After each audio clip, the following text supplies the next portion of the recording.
સૌથી પહેલાં આપ સૌના હૃદયમાં બિરાજમાન માં ભગવતી અને સાક્ષાત પ્રભુ શ્રી રામના દર્શન હું કરી શકું છું એ સૌને આપ સૌને વંદન. મંચ ઉપર ઉપસ્થિત તમામ દાતાશ્રીઓ કે જેઓ દેશ વિદેશથી આપણી વચ્ચે પધાર્યા છીએ, જે અહીંયાના કમિટી મેમ્બરો છે, આપ સૌ વહાલા વિદ્યાર્થીઓ, સૌ શિક્ષકગણ, એથી વિશેષ કે જેમણે આ સંસ્થા ઉપર એક વિશ્વાસ મૂક્યો છે એવા વિદ્યાર્થી સાથે વાલીગણો, આપ સૌનું અત્રે લેવા પટેલ સમાજની અંદર અને લેવા પટેલ સમાજની દીકરી થઈને જ્યારે આપ સૌનું સ્વાગત કરું છું ત્યારે સહૃદય ગર્વની લાગણી અનુભવું છું. અને સૌથી પહેલાં વાત કરવી છે ત્યારે ખૂબ મજાના બે શબ્દો મને ખૂબ ગમ્યા. મેં પહેલી વખત કદાચ દીકરીઓ માટે કે દીકરાના સંકુલ શાળા માટે સાંભળ્યા છે કે પહેલું કે રતનધામ અને બીજું કે સૂરજધામ. દીકરી એટલે રતન જેવી બને, પવિત્ર અને કોમળ બને, અને સૂરજ એટલે મારો દીકરો એવો શક્તિશાળી, એવો શૌર્યતાસભર, એવો વીરસભર બને કે વ્યસનથી મુક્ત રહે, એક પણ પ્રકારના દુષ્કર્મોથી દૂર રહે. અને ખૂબ મજાનું આ ધામની અંદર શિક્ષણ પીરસાઈ રહ્યું છે ત્યારે, અને ઉડીને આંખે વળગે એવી વાત એવી છે કે જ્યારે શિક્ષણના સાથે સાથે શિક્ષણ જે આપનાર છે એ દેવી સ્વરૂપ જે આપણા ગુરુજનો છે એમનું પણ જ્યારે આ મંચ ઉપરથી વિશેષ રીતે સન્માન થતું હોય ત્યારે ક્યાંક એમને જે કંઈ પણ 2-5 વસ્તુ આપવાની થઈ એ માત્ર સન્માન નથી, પણ સન્માન સાચું એ થયું છે કે એમનું જે કાર્ય છે. અને ખાસ કરીને આપ દીકરાઓ અને દીકરીઓએ જે એમના નામ અહીંયાથી બોલાય અને તમારો જે હર્ષોલ્લાસ હતો એ વાત દર્શાવે છે કે શિક્ષક તમારા દિલની અંદર કાયમીને માટે વસે છે. ઘણા શિક્ષકો એવા છે કે જે સ્વર્ગસ્થ થયા છે, તેમ છતાંય તે એમના મરણોપરાંત સન્માન અહીંયા આપવામાં આવ્યા છે. તે બદલ પણ સંસ્થા અથવા તો જે પણ આપણો આયોજક પરિવાર છે એમને પણ બિરદાવું છું. અને આપણી વાતની હવે શરૂઆત કરવી છે ત્યારે મહિલા મંચ છે અને ખાસ કરીને મારે બહેનો દીકરીઓ માટેની વાત કરવી છે. તેમ છતાંય તે ભાઈઓને એવું ન લાગે કે ક્યાંક મેં તમારી વાતો ન કરી, એટલે 2-5 વાત મારે ભાઈઓની પણ લેવી છે કે મારા સૂરજધામના દીકરાઓ કેવા હોય અને રતનધામની દીકરીઓ કેવી હોય. ત્યારે સૌથી પહેલાં એ વાત કરવી છે ત્યારે યા દેવી સર્વભૂતેષુ શક્તિ રૂપેણ સંસ્થિતા, યા દેવી સર્વભૂતેષુ નારી રૂપેણ સંસ્થિતા. અને અહીંયા કહેવાશે કે યા દેવી સર્વભૂતેષુ રતન રૂપેણ સંસ્થિતા. નમસ્તસ્ય નમસ્તસ્ય નમસ્તસ્ય નમો નમઃ. મુખમ કરોતિ વાચાલમ પંગુમ લંઘયતે ગિરિમ યત કૃપાતમમ વંદે પરમાનંદ માધવ. એટલે ભગવાન એવા આપણા ઈષ્ટદેવ, એમની મરજીથી, એમની કૃપાથી કોઈ ગુંગા હોય એ પણ બોલતા થઈ જાય, અને કોઈ પગેથી લંગડાતા હોય એ પણ ગિરનાર જેટલો પર્વત ચડી જાય અને અસંભવને પણ સંભવ કરી દે એવા પરમેશ્વર સાક્ષાત પરમાત્માના ચરણોમાં વંદનની સાથે ઓચિંતું કોઈ મને રસ્તે મળે અને હળવેકથી પૂછે કે કેમ છે, આપણે તો કહીએ કે દરિયાશ્રી મોજમાં, અને ઉપરથી કુદરતની રહેમ છે. આ કુદરતની રહેમ હોય ને તો જ સરસ મજાના 3 દિવસીય કાર્યક્રમનું આયોજન થઈ શકે અને વિના વિઘ્ને આ બીજો દિવસ પૂર્ણ થઈ ગયો અને કાલે સૌની રજાની સાથે આ 3 દિવસનો કાર્યક્રમ છે ને પૂર્ણ કરી શકશું. ભગવાનની મરજી ન હોય ને તો વરસાદ આવે તો બધું આફડા તફડા થઈ જાય, વધારે પડતું તાપમાન વધી ગયું હોય તોય તકલીફ થઈ જાય. પણ આવા સત્કાર્યની અંદર જ્યારે પ્રભુની ઈચ્છા ભળતી હોય, માં ભગવતીની ઈચ્છા ભળતી હોય ત્યારે એ કાર્ય છે એ સૌને લેખે થતું હોય. ત્યારે આપ સૌને પૂછવું છે કે કેમ છો? છેક સુધી કદાચ મારો અવાજ આવતો હોય તો કેમ છો? અરે વાહ! આપણા દીકરાને, આપણા દીકરીઓને, આપણા સંતાનોના કાર્ય થતા હોય તે આપણે મજામાં જ રહેવું પડે. કદાચ 2 કે 3 દિવસથી છેલ્લા 104 ડિગ્રી તાપમાન છે, મારું ટેમ્પરેચર છે, તાવ છે, અને તેમ છતાંય ભગવાનની માતાજીની જ કૃપા કહેવાય કે અહીંયા આપની સમક્ષ અત્યારે ખૂબ સરસ રીતે સ્વસ્થ છું અને બોલી શકું છું. એક ખૂબ સરસ મજાના તત્વચિંતક છે કે જેનું નામ છે કન્ફ્યુશિયસ. એ હંમેશા એવું કહે છે, if you listen you forget. તમે માત્ર સાંભળશો તો તમે ભૂલી જશો. If you write then you remember. તમે ક્યાંક લખી રાખશો તો તમે થોડું ઘણું યાદ રાખશો. But if you do then you know. તમે ક્યાંક લખી રાખેલું હશે, ક્યાંક મનની અંદર લખી રાખેલું હશે, ક્યાંક યાદ રાખેલું હશે, એને તમે કાર્યની અંદર, તમારા આચાર વિચાર અને વ્યવહારની અંદર મૂકશો તો હંમેશા માટે તમારું જીવન છે એ બદલાઈ જશે. અને સૌથી પહેલી વાત કે કદાચ અહીંયા લાખો કરોડોનું દાન આપનાર દાતા હશે અથવા તો આપમાંથી કોઈ પણ દાન આપ્યું હશે તો સંભવ છે કે અમુક વર્ષો પછી એ દાનની રકમ છે એ તમે કમાઈ શકશો. પરંતુ આપે જે અહીંયા આપનો સમય આપ્યો છે, મૂલ્યવાન સમય આપ્યો છે, આ મંચ ઉપરથી ખાતરી આપું છું કે આપની એક પણ ક્ષણ વેડફાય નહીં, એવી મારી ખમીરાતની, અમીરાતની, શૌર્યતાની, વીરતાની, કોઈ સત્પુરુષની, કોઈ મહાપુરુષની, કોઈ દીકરી ચારિત્ર્યની અને આજના યુવાનો કેવી હશે ને એવી વાતો હશે. એક પણ વાત એવી નહીં હોય કે તમને એવું લાગે કે એક ક્ષણ મારી વેડફાણી. અને વાતની મજાની આપણે શરૂઆત કરવી ત્યારે એમ કહેવાય કે મંચ, માઇક અને માણસો સામે હોય ત્યારે જેવું તેવું બોલાય નહીં. બોલ બોલ અમોલ હે, બિન તોલે મત બોલ, પહેલે ભીતર તોલ કે બાહિર ફીરતું બોલ. એટલે કોઈ પણ શબ્દ બોલવું હોય તો પહેલાં વિચાર કરવો પડે કે પાછળથી માફી માંગવી પડે એવો શબ્દ આપણાથી બોલાય નહીં. અને સૌથી પહેલાં મારે પૂછવું છે કે આ કાર્યક્રમ, આ સમારંભ, આ મહોત્સવ કોના માટે છે? અંકિતાબેન મુલાણી માટે? હા કે ના? આ જો આપણી બાજુનું છે ને 2 વે કમ્યુનિકેશન છે. હું એકલી બોલીશ તો મને એમ લાગશે કે અહીંયા સાઉન્ડ સિસ્ટમ છે ને એમની જ સાથે હું વાત કરું છું, કારણ કે નજીકમાં દેખાય. અને આ બાજુ દાતાશ્રીઓ અને મારા મુખ્ય વડીલો, એમની સાથે હું વાત કરું છું. આપના તરફથી પણ મને ભવ્ય રિસ્પોન્સ મળશે તો વધારે મજા આવશે આપણને. આ કાર્યક્રમ કોના માટે છે? આ સમારંભ, આ ઉત્સવ, આ મહોત્સવ કોના માટે છે? આ શિક્ષકો હમણાં સન્માનિત થયા એમના માટે નહીં.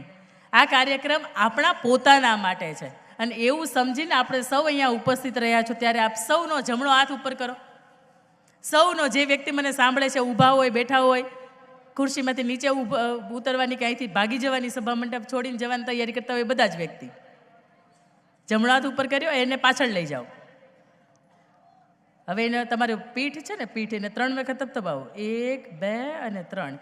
એટલા માટે કે તમે સમયસર અમારા પહેલાંય ઉપસ્થિત રહ્યા છો, તમે તમારું છે એવું સમજીને બેઠા છો. નહીં તો સવારનો કાર્યક્રમ હોય ને તો આપણે જોઈએ ને તો સવારમાં 9 વાગ્યામાં સંખ્યા હોય ને એની કરતાં 11:30 વાગે વધી જાય. એટલા માટે ઘણાને એવું હોય કે આપણે જમવા જ જવાનું છે. અને બપોર પછીના સેશન હોય ને એમાં તો 6, 6:30નો સમય સારે સમાપન થવાનું આવે ને ત્યારે વધી જાય. ઘણાને એવું હોય કે આપણે માત્ર જમવા જ જવાનું છે. પણ આ કાર્યક્રમ તમારા માટે છે, આપણા બાળકો માટે છે, આપણા હિત માટે છે. આપણે કંઈક એવા સત્કર્મો કર્યા છે કે જેને વધાવવા માટે છે. અને એથી વિશેષ કે સરદાર પટેલ અહીંયા જે આપણે છત્રાલયની જે વિદ્યાર્થીને આ જે ભવનો ચાલે છે એમની આજે રજત જયંતિ છે અને નવા 2 શૈક્ષણિક સંકુલનું ધામનું આજે જ્યારે લોકાર્પણ છે ત્યારે એ પ્રસંગની અંદર આપની વચ્ચે મજાની વાતો કરતાં સહજ ઘર અનુભવાય છે. ત્યારે વાતની શરૂઆત કરવી છે. પહેલાં એક નાનકડી વાતથી મારે શરૂઆત કરવી છે કે અહીંયા દીકરા અને દીકરીઓ બેઠીને એવી એક નાનકડી તોફાની 4થું ભણતી એક દીકરી હોય અને એ દીકરી ખૂબ તોફાની હોય. એ દીકરીને કેળવણી કોને કહેવાય એ ખબર નહીં. ગવર્મેન્ટ શાળાની અંદર ભણે એટલે એમના પિતાશ્રી એવું વિચારે કે મારી દીકરીને હું ગામડામાંથી કોઈ સારા ક્ષેત્રની અંદર કે કોઈ સારા શહેરની અંદર ભણવા માટે મોકલું. એમના નાના ભાઈ એટલે દીકરીના અંકલ હોય એ ત્યાં રહેતા હોય શહેરની અંદર કે દીકરીને 5મા ધોરણથી શહેરની અંદર ભણવા મોકલે. 5મા ધોરણની અંદર દીકરી પહેલી વખત શહેર જોવે, પહેલી વખત હાઈ રાઇઝ બિલ્ડિંગ જોવે, પહેલી વખત મોટા મોટા સમારંભના ગેટ જોવે, પહેલી વખત એમ કહેવાય કે મોટી મોટી કોર્પોરેટ ઓફિસ જોવે. એટલે દીકરીને એમ થાય કે ઓહો, હું તો આખી અલગ જ દુનિયામાં આવી ગઈ છું. એ દીકરીને એક પણ જાતની કેળવણી નહીં. કોઈના બપોર વચ્ચે ડોરબેલની સ્વિચ વગાડે તો જુએ કે ઉપરવાળા બેન કેમ બહાર આવે છે, નીચે સ્વિચ વાગે ને ઉપરવાળા બેન કેમ બહાર આવે છે. આપણે દરવાજાની અંદરની સ્વિચ વગાડીએ તો અંદરની અંદર લાઇટ થાય, પંખો થાય, પણ નીચે સ્વિચ મારે તો ઉપરથી કેમ બેન બહાર આવે છે એ બેનને, એ દીકરીને ખબર નહીં. પણ દીકરીના તોફાનની સાથે થોડીક કેળવાય, થોડીક કેળવણી એની સાથે દીકરી ગવર્મેન્ટ શાળાની અંદર એડમિશન લે છે. સુરતની અંદર એ ભણવાનું પૂરું કરે છે, ધોરણ 10 પૂરું કરે છે. અને 10મા સુધી શિક્ષણ કોને કહેવાય, શિક્ષણ શા માટે જરૂરી છે, એક પણ જાતની એને કેળવણી નહીં, એક પણ જાતની એને અંદરથી એમ ન થાય કે મારે શા માટે ભણવું જોઈએ. આ તો કે ઠીક, મારા પિતાશ્રીએ મને ભણવા મૂકી છે ને મારે ભણવાનું છે એટલે ભણે છે. ધોરણ 10ની અંદર ગવર્મેન્ટ શાળા એટલે પહેલી પરીક્ષા, એક પણ વિષયની અંદર વાંચવાનું, લખવાનું, ટ્યુશન, શાળાએ તે થોડી ઘરની જવાબદારીઓ સંભાળવાની, રોજના 20-25 રૂપિયાનું દોરા ધાગાનું ટિકિટ ભરતનું કામકાજ કરવાનું. અને એથી વિશેષ કે એ જેના ઘરે રહેતી હતી એમના ઘરે એના નાના નાના દીકરાઓ હતા એને સાચવવાના. અને એ દીકરી ક્યારેક શાળાએ જઈ શકે, ન જઈ શકે. અને આવી હાલતની અંદર ધોરણ 10ની પહેલી પરીક્ષા આવે છે. પહેલી પરીક્ષા એટલે ધોરણ ગણિતની અંદર, વિજ્ઞાનની અંદર, ઇંગ્લિશની અંદર ખૂબ વીક. અને ગણિતની અંદર 50માંથી 0, 100માંથી 0, 70માંથી 0. એમ કહેવાય કે ગણિતની અંદર એ ઘણી મહેનત કરે પણ ક્યાંક એને યાદ ન રહે, ક્યાંક એને ગવર્મેન્ટની શાળામાંથી એવું શિક્ષણ નહોતું પ્રાપ્ત થયું કે જેના લીધે આ ટકાવારીની સાથે આ દીકરી નાપાસ થતી હતી. એક વખત એના પિતાશ્રીએ કહ્યું કે બેટા મારે દીકરો હોય તોય તું છે, અને દીકરી હોય તોય તું છે. બેટા ભણે નહીં તો મારી ના નથી, પણ કદાચ ભવિષ્યમાં એવું સાસરું મળે, એવો પાર્ટનર મળે કે તારી સામે એ પણ અભણ હોય, તો દુનિયાની અંદર ચાલવું બેટા ખૂબ અઘરું પડે. એટલે માત્ર ટકાવારી પાસ થાય ને એટલી તો તારે ભણવું પડશે. પછી એ દીકરીને બધા જ એવું કે તું નાપાસ થાય, તું ફેલ થાઈશ, પણ એ દીકરીને અંદરથી એ પિતાશ્રીની વાત લાગી જાય છે કે નહીં, કોઈ પણ સંજોગોની અંદર હું ટકાવારી પાસ થાઉં એટલી તો હું લાવીશ જ તે. દીકરી રાતે સ્ટ્રીટ લાઇટની અંદર વાંચે છે, રાત્રે પોતે બાથરૂમની લાઇટ ચાલુ કરે એની અંદર વાંચે છે કે કોઈ વ્યક્તિ ડિસ્ટર્બ ન થાય. અને ખૂબ સામાન્ય પરિવારમાંથી આ જીવતી દીકરી ધોરણ 10ની પરીક્ષા આપે છે અને આખરે 55.54% સાથે પાસ થાય છે. કદાચ દુનિયાની માટે 55% હશે, પણ એ દીકરી માટે 95% આવ્યા હોય એવો ક્યાંક અનુભવ હતો. એ પછી એ પિતાશ્રીને એવું થાય છે કે આ દીકરીને મેં ખોટી બહારના શહેરની અંદર મૂકી છે, હવે એ ડાઈ થઈ ગઈ છે, સમજણી થઈ ગઈ છે, થોડીક જવાબદાર થઈ ગઈ છે, અને ભણવું શા માટે જોઈએ એ પણ એની થોડીક જવાબદારીની ભાન થઈ છે. તો હું એમ કરું કે એની મારી પાસે લઈ લો. દીકરીના પિતાશ્રી ધોરણ 11ની અંદર એડમિશન લેવાનું વિચારે છે. દીકરીના પિતાશ્રીએ BSc અધૂરું છોડેલું પરિવારની જવાબદારીના લીધે, કે જેના લીધે એના પિતાશ્રીને એમ કે મારી દીકરી સાયન્સ કરે. મારો વિચાર હતો કે ડૉક્ટર બને, પણ એ દીકરી માત્ર 55% લાવેલી, સાયન્સની અંદર તો 0 આવે. એટલે કોઈ પણ સંજોગોની અંદર દીકરી ડૉક્ટર બની શકે એવી ક્યાંક એ લાયકાત નહોતી ધરાવતી. એથી વિશેષ કે ધોરણ 11ની અંદર જ્યાં કોમર્સની અંદર એડમિશન લેવાનું નક્કી કર્યું, ત્યારે શાળા કે પરિવાર એવું કહે છે કે માત્ર 65% હોય અથવા તો એનાથી વધારે હોય એવા જ વિદ્યાર્થીઓને અમે તેજસ્વી બાળકોને એડમિશન અહીંયા આપીએ છીએ. ઓછા ટકાવારી આવ્યા હોય એને અમે એડમિશન આપતા નથી.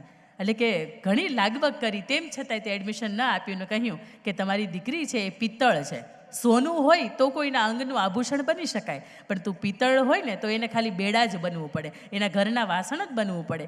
આ વાત ક્યાંક એ દીકરીને સ્પર્શી જાય છે. ધોરણ 11ની અંદર બીજી સંસ્થાની અંદર 11મું ને 12મું ધોરણ પૂર્ણ કરે છે, અને એ પછી 12મા પછી જે ફરીથી પહેલી સંસ્થાની અંદર એને ભણવું હતું એ સંસ્થાની અંદર એડમિશન લે છે. એટલે 1 થી 12 ગુજરાતી મીડિયમ અને ડાયરેક્ટ કોલેજ એટલે ઇંગ્લિશ મીડિયમ ફરીથી ક્યાંક જજુમે છે. 12મા ધોરણની અંદર 70% સાથે પાસ થાય છે. એટલે BBAની અંદર એડમિશન લે છે, અને BBAની અંદર એડમિશન લીધા પછી ઇંગ્લિશની સાથે થોડીક લડે છે, જજુમે છે, પણ તું જીતે છે. ધોરણ એમ કહેવાય કે FY, SY ને TY પૂર્ણ કર્યા પછી એ કોલેજની અંદર 4th રેન્ક પ્રાપ્ત કરે છે, MBA કરે છે, અને MBAની અંદર પણ કોલેજ 2nd આવે છે. એ પછી લગ્ન થાય છે. ક્યાંક લગ્ન જીવનની વ્યવસ્થાની અંદર એટલી બધી ગૂંચવાઈ જાય છે કે ભૂલી જાય છે કે પોતાની પાસે શિક્ષણ પણ છે. ફરીથી સાસરિયાનો સપોર્ટ મળે છે. એ દીકરી 11મું ને 12મું ધોરણ ભણાવે છે 4 વર્ષ. એ પછી અકાઉન્ટિંગ, એ MBA ફાઇનાન્સ હતું એટલે અકાઉન્ટિંગનું એ કાર્ય કરે છે. પણ ક્યાંક એના પપ્પાના મનની અંદર એ સ્વપ્ન રહી ગયેલું કે મારી દીકરી ડૉક્ટર બને તો. પણ કોરોના કાળ એટલો બધો આપણા માટે આશીર્વાદરૂપ રહ્યો કે એની અંદર એ દીકરીએ ફરીથી પોતે ગ્રેજ્યુએટ, એને માસ્ટર ડિગ્રી કર્યા પછી કયું ક્ષેત્ર એવું કે જેની અંદર એ માસ્ટર ડિગ્રીની પછી PhD કરી શકે. કારણ કે PhDથી પણ આગળ ડૉક્ટરેટ લાગે, અને બાયોલોજિકલ ડૉક્ટર તમે બનો તો પણ ડૉક્ટરેટ લાગે. મુખ્ય પિતાશ્રીને એ કામ હતું કે આગળ DR એવો શબ્દ લાગે. ત્યારે દીકરીએ કોરોના કાળની અંદર પોતાની ટ્વિન્સ 2 નાનકડી જુડવા દીકરીઓને સાચવતા પરિવારની ક્યાંક જવાબદારી નિભાવતા એમ કહેવાય કે નારીની પાસે ખૂબ તાકાત છે, ખૂબ શક્તિ છે, અને એનો એ પર્યાય આપતા એ દીકરીએ ગત 24 એપ્રિલે PhDની ડિગ્રી છે એ પ્રાપ્ત કરે છે. અને એ દીકરી આપની સમક્ષ છે ઊભી રહીને વાત કરે છે, ડૉક્ટર અંકિતા મુલાણી. અને ખાસ મેં મારી આ વાત એટલા માટે કીધી છે કે અહીંયા બેઠેલી દીકરીને એમ થતું હશે કે બેટા આપણે માંડ પાસ થઈએ છીએ, તો એટલું યાદ રાખજો કે બેટા મંચ ઉપરથી આટલા બધા દાતાશ્રીઓની વચ્ચેથી આટલી બધી મજાની કેળવણી ધામની વચ્ચે એક દિવસ તમે પણ બોલી શકો છો. કારણ કે તમારી અંદર એવું સ્પિરિટ હોવું જોઈએ કે કોઈ પણ સંજોગોની અંદર હું લડીશ, જજુમીશ અને જીતીશ. જ્યારે આ સ્પિરિટ તમારી અંદર હોય ત્યારે દુનિયાની કોઈ પણ તાકાત એવી નથી કે તમારા સપોર્ટની અંદર ન આવે.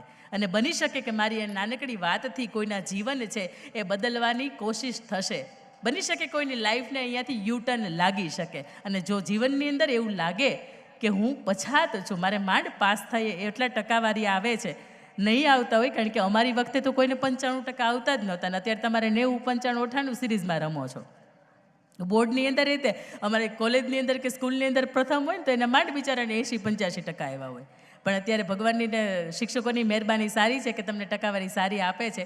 પણ એમ છતાંય કેવું છે કે કોઈને એવું લાગતું હોય કે આપણે નહીં કરી શકીએ, આ વિષયની અંદર પાસ નહીં થવાય, તો બેટા માત્ર પાસ થાવ ને એટલી મહેનત કરજો, પણ એટલી મહેનત કરજો કે નાપાસ ન થાવ. કારણ કે મા બાપે બહુ મહેનત કરી હોય ત્યારે તમારી ફીસ ભરી હોય, અને એ ફીને જ્યારે એક વર્ષના અંતે આપણે વાળીએ નહીં ત્યારે મા બાપ આપણને કંઈ કહેતા નથી, પણ એની ફીઝની ઉપર એનો રાત દિવસ એને જે મહેનત કરી છે એની ઉપર ક્યાંક આપણે પાણી ફેરવી દઈએ છીએ, એવી હાલતમાં આપણે મૂકી દઈએ છીએ. અહીંયા સમાજની ઉપસ્થિતિ છે ત્યારે મારે કહેવું છે કે કોઈ પણ વ્યક્તિની સાથે આપણો સંબંધ તૂટી જાય અને તેમ છતાંય તે આપણી અને એ વ્યક્તિની અંગત વાતો સચવાય, એને આપણી અંદર રહેલી ખાનદાની કહેવાય. કોઈ વ્યક્તિને આપણે બદલો લઈ શકવાની તાકાત ધરાવતા હોય તેમ છતાંય આપણે એને માફ કરી દઈએ તો એ વ્યક્તિને આપણી સામે આપણી અંદર રહેલી એને ખમીરી કહેવાય. અને એનાથી વિશેષ કે સત્યના પક્ષે તમે ન્યાય આપો. એક બાજુ તમારું કોઈ પારકું ઊભું હોય ને એક બાજુ તમારું કોઈ પોતાનું ઊભું હોય, અને એનામાં સાચું કોણ છે ને ખોટું કોણ છે તમે સત્યપ્રિય બનો તો એને તમારી અંદર રહેલી ખુમારી કહેવાય. અને જ્યારે તમારે ખાઈને ખાવાના થતા હોય ને તેમ છતાંય હજારો હાથવાળાએ થોડુંક આપણને આપ્યું છે અને આપણે થોડુંક આપણા સમાજ માટે આપીએ, આવી જ્યારે નીતિ આપણી અંદર હોય ત્યારે એને આપણી અંદર રહેલી દાતારી કહેવાય. આ ખમીરી, ખુમારી, દાતારી અને ખાનદાની જે લેવા પટેલ સમાજ, જે પાટીદાર સમાજની અંદર છલોછલ ભરી છે, ફરીથી એ પાટીદાર સમાજ મારી અહીંયા શ્રોતાજન તરીકે ઉપસ્થિત થયો છે. ફરીથી આપ સૌના ચરણોમાં નતમસ્તક વંદન.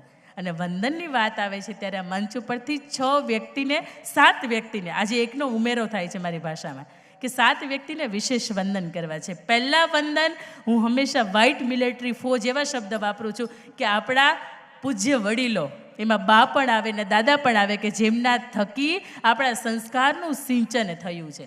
એ ન હોત, એની કેળવણી આપણને ન હોત તો ક્યાંક આપણી અંદર પણ એ જુસ્સો એ ન આવત કે જેના લીધે આપણે ગર્વભેર સમાજની વચ્ચે ઊભા રહી શક્યા હોત. બીજા વંદન એ દરેક પિતાશ્રીને કે જેણે કાળી મજૂરી કરી છે, ઠંડુ ટિફિન પણ ખાધું છે કારણ કે પોતાનો પરિવાર ગરમા ગરમ જમી શકે. એના પછી ત્રીજા વંદન એ દરેક માતાને કે જેણે સવારમાં 5 વાગે ઉઠીને દરવાજો ખોલે ત્યારથી લઈને સાંજે 8 કે 10 કે 12 વાગે દરવાજો બંધ કરે ત્યાં સુધીમાં પોતાનું સંપૂર્ણ જીવન છે પોતાના બાળકો માટે, પોતાના પરિવાર માટે અને પોતાના વૃદ્ધ મા બાપની સેવામાં સમર્પિત કર્યું છે. એના પછીના વંદન આજના યુવા ધનને કે બેટા એક પણ આપણે એવું કામ નથી કર્યું કે આપણા મા બાપને લાંછન લાગે. આપણું આજ યુવાધન, આપણી જે યુવાની છે એને ખૂબ સરસ મજાની આપણે જીવી રહ્યા છીએ. આજના યુવાધનને વંદન. એના પછીના વંદન દાતાશ્રીઓને વંદન. એમ કહેવાય કે દાતા છે ને એ 2 રીતના હોય. એક દાતાશ્રી એવા હોય કે નામ લખાવીને ભાગી જાય, વર્ષ ગોતીએ તો એ મળે નહીં. અને બીજા દાતાશ્રી એવા હોય કે તારો કે તેજસ ચંદ્ર છીપે નહીં, સૂરજ છીપે નહીં, બાદલ છાયો, રણે ચડ્યો રજપૂત છીપે નહીં, દાતા છીપે નહીં, માંગન આયો. દાતાને ખબર પડી જાય કે આ સમાજને, આ સંસ્થાને, આ પરિવારને, આ જગ્યાને ક્યાંક મારી જરૂર છે અને મારે હજારો હાથવાળાએ મને આપ્યું છે તો મારે આપવું પડે.